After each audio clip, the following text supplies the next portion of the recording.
Minister Hemanta Biswa Sarma ডাঙৰীয়াই ক'ব। যেহেতু অসমত উচ্ছেদ চলি আছে অসমত কি হৈছে হোৱা নাই সেইটো মোক নুসুধিবি। আমাৰ BTCত হোৱা নাই সেইটো। অসম পৰ্যায়ত কিমানজনক BTCত এনেকুৱা হোৱা নহয়। নাই আমি প্ৰিলিমিনাৰী প্ৰত্যেকটা ডিষ্ট্ৰিক্ট হেডকোৱাৰ্টাৰত 5জন কৰিয়া বা 10জন কৰিয়া দিব বুলি আমি ঠিক কৰিছোঁ। হয়তো কোনোবা ডিষ্ট্ৰিক্টত 10জন কৰিয়া হ'ব পাৰে। মুঠতে আমাৰ হাতত সেইটো গোটেই তথ্যটো আহি পৰিছে। হাজাৰ হাজাৰ মানে এপ্লিকেণ্ট আহিছে মাটিৰ পট্টাৰ কাৰণে, সেইটো আমি চবকে দিম। কিন্তু প্ৰিলিমিনাৰী ইনগ্ৰেশ্যন আমি 10 ফেব্ৰুৱাৰীত দিব। NDA হিচাপে খেলিব। খাকো চিট এৰি দিয়াৰ কথা অহা নাই, NDA হিচাপে খেলিব।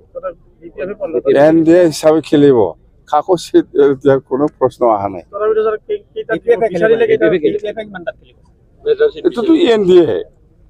এইটোতো NDA হিচাপে আমি 126টাত খেলিম বাছ দেই।